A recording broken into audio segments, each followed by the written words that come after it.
One of the cool things about YouTube is it gives you a lot of statistics, one of which is what other channels your viewers watch. I'm here today with someone you all like to watch a lot, Miss Roadrunner from Hiking Dancer. Thanks for being here today. Of course, my pleasure. We are at the fabulous Boots Off Hostel. Today we are going to be trying the lightest thing we have from Damascus Brewery. I don't know if y'all can tell how big this can is, but it is an entire quart, was it? It's huge. So yeah, we're gonna split this. Actually, is an Nalgene bottle like a Oh my gosh, you're right. It's literally like a Nalgene bottle. Isn't that crazy? A Nalgene worth of beer. Thank you. Cheers. Okay, cheers. What do you think? That is delicious. You chose one very well. I said you were one of the top channels my audience watches, but Nice. just in case there's anyone that maybe hasn't happened across your videos, can you give us your channel in a nutshell? Yeah, hiking dancer because I'm a ballroom dancer originally.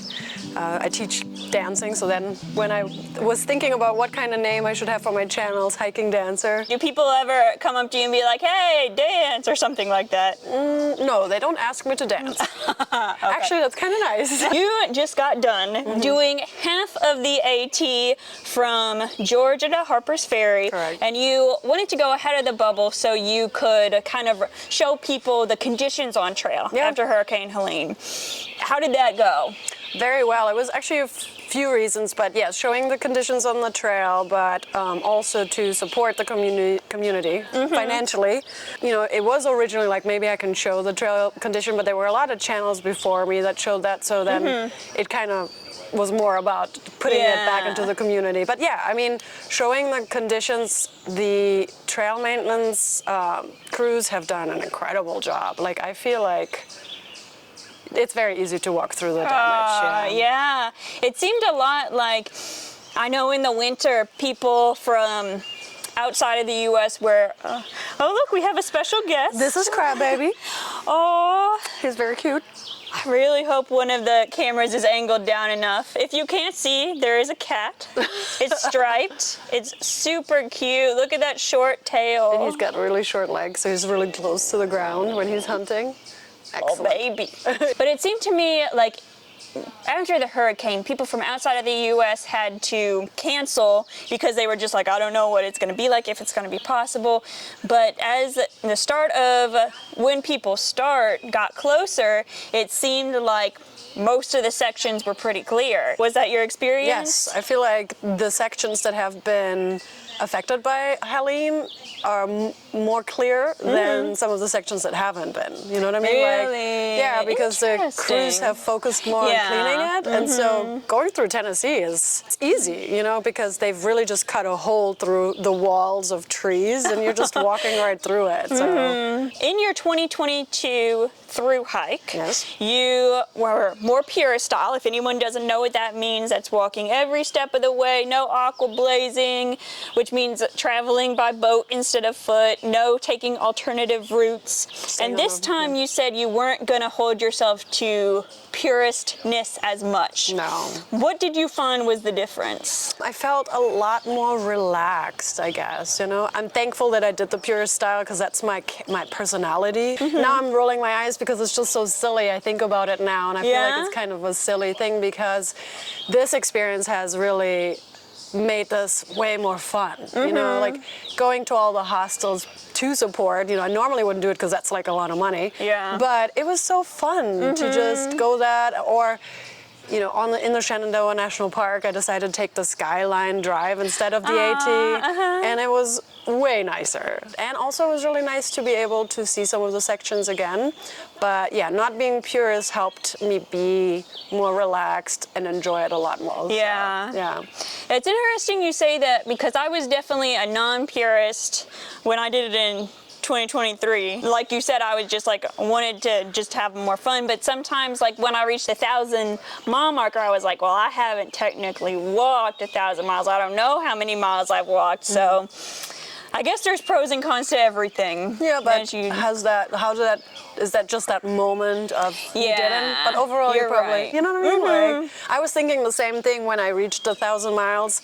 Because I did the Aqua Blaze, I am missing 21 miles, you know? So it's like I really hiked, instead of 10:26, I hiked 10:05, you know what I mean? But it's okay, like it doesn't really matter. It's still the concept of reaching that mile marker. Yeah. So. How many times would you like walk through a place and when you were like, oh my gosh, I remember this? Surprisingly, many times. In fact, my hiking partner, Mark Trail, he was very surprised with how often I would even just remember a log. Yeah, there's this. A log? Yeah, there's this That's one so log. Cool. There's this one log going near Blood Mountain, and I remember having lunch there. And I remember the weather at the time, or campsites that we stayed at. Yeah, I remember it often, like probably 1 or 2 spots a day maybe, which is surprising because you would think it's just woods and trees and that's it, but you do remember a lot. So when you hiked in 2022 versus 2025, it's like 3 years different. So I'm sure there's not that much, but were there any differences in like, I don't know, Far Out has more specific things that are updated, or like the culture slightly changed, or there's less people, there's more people. Did you notice? Yeah, I have a bunch of things. Oh, really? So the first thing is like, because I don't know if it's the year or because I started about 2 weeks earlier, right? But it was about 15 to 20% women and the rest men this year. Versus in 22 was a lot of women. And so for me, I was like, where are all the women at, right? Yeah. And then somebody just brought up they were just starting later because, you know, they might maybe not wanting to be cold, and so. Or just there. That was A big little more difference. strategic, maybe. Maybe. That's why I started later. Yeah. I don't know. Although I don't want to come across as like dissing anyone that wants to start earlier. Yeah. And then that was a big difference. And then in Far Out, they have new little, I don't know if you've seen, but it has like, you can click on it and it shows connectivity. Yeah. And it shows you all the cells. You can search for exactly what kind of comment you're looking for. Oh, the other thing that is really different is, and again, it could be just what time I started, but a lot more competitiveness, as in like, you know, I would get to like a shelter and they're like, how many miles you did? I was like, you know, hi, how are you doing? You know, it's like, and it's a lot more this year than it was in 22. I mean, we definitely had those situations where people were asking what, you know, our tag number was so they could see. I wonder if that had to do with you starting early too. Yeah, because you know, maybe more the hardcore people start earlier. Yeah. I don't know. So it just seemed, and it was almost to the point of where it's a little bit annoying, you know, where it's like, hey, I'm just hiking. Yeah. But you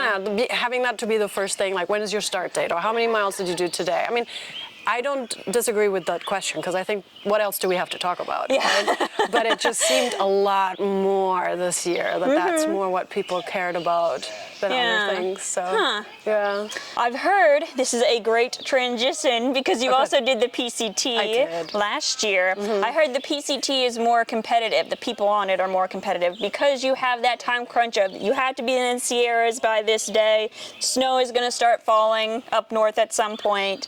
I heard the PCT has a more competitive culture because of that. Did you find that? No, not competitive like how I'm experiencing this year. Okay. Interesting. Definitely understanding that there are deadlines, but it never felt like how many miles did you do today. It was a lot more this year. It was to the point of where I really became aware of it. The PCT is a lot more younger Europeans, and they have generally a 6-month limit, right? Yeah. So with them, it's very obvious they really have to push it. But it was never, not never, but I feel like very rarely it was competitive. That's good. I really appreciated the video you did that was comparing the PCT to the AT. I thought that was so interesting. That's something I definitely wonder about. Some things I remember are the trail angels. Like if you're getting a ride from someone, they'll usually ask you to pitch in for gas. Would people offering food ask you to pitch in for that? As in trail angels? Yeah. No. Okay. No. The whole trail angel thing on the PCT is very interesting. Because, you know, having done the AT, a trail angel is supposed to be somebody who provides something to us without an expectation for anything in return. That's supposed to be, you know, I didn't create it, that's the idea.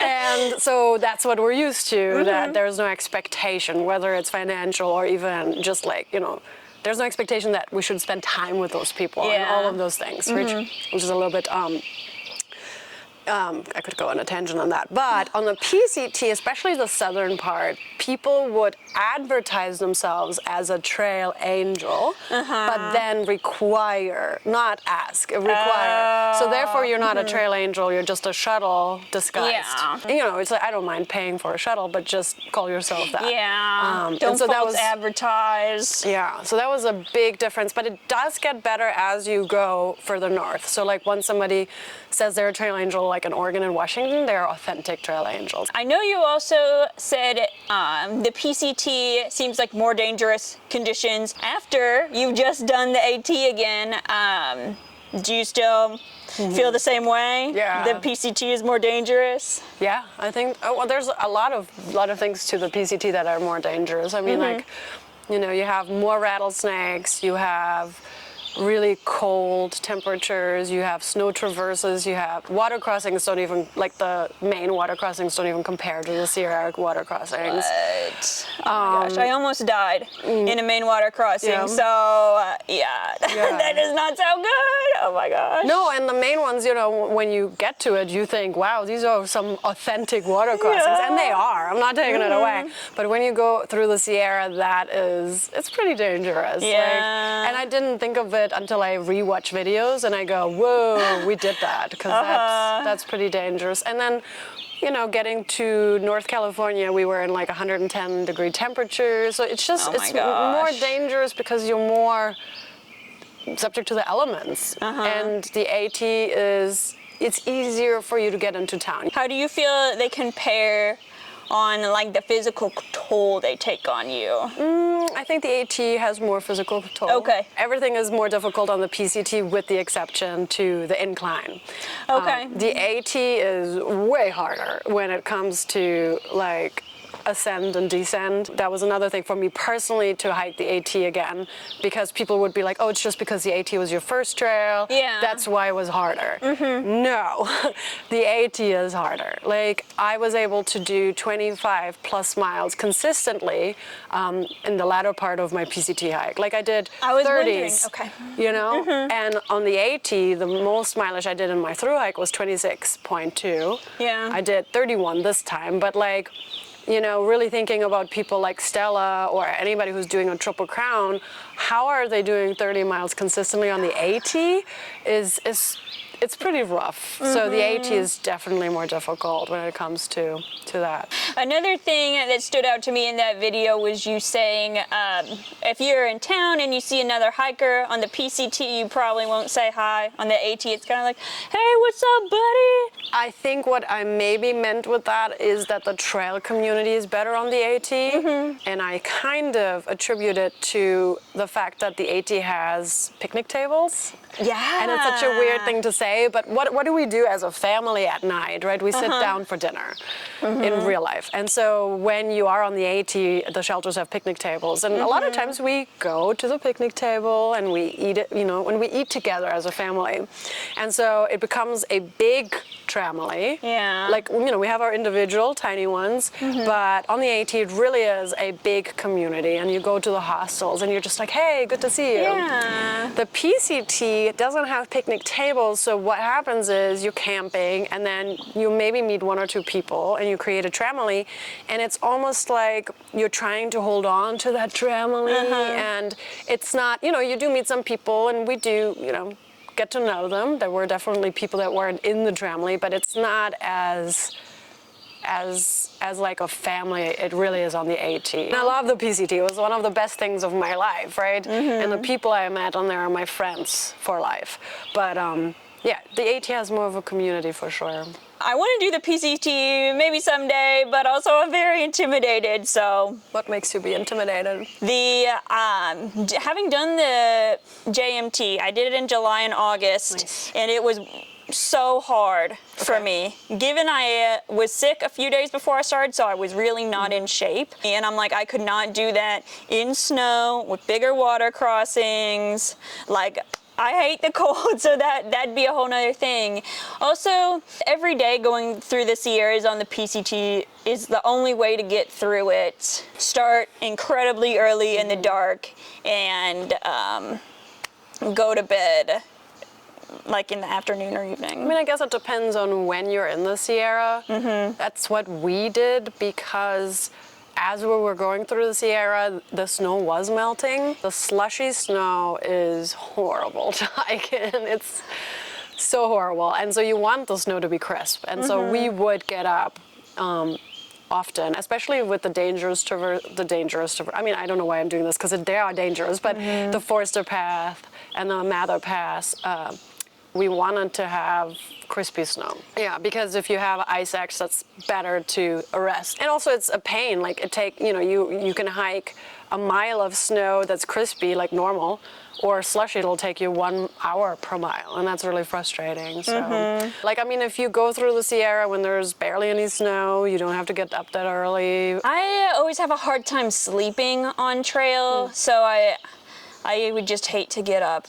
Like, I feel like I finally fall asleep around midnight or 1 a.m., so to get up a few hours later, I'm like, oh my gosh, I'd be running on empty. What makes you have a hard time falling asleep? Is it your mattress system? I always have a hard time sleeping, and when I'm in a tent, it's even more like, what if someone's coming to get me? So after trail days, what's next for you? Oh, that's a good question. I am planning to go back to Vermont. I just recently moved there from Florida. I have a few ideas of what I want to do.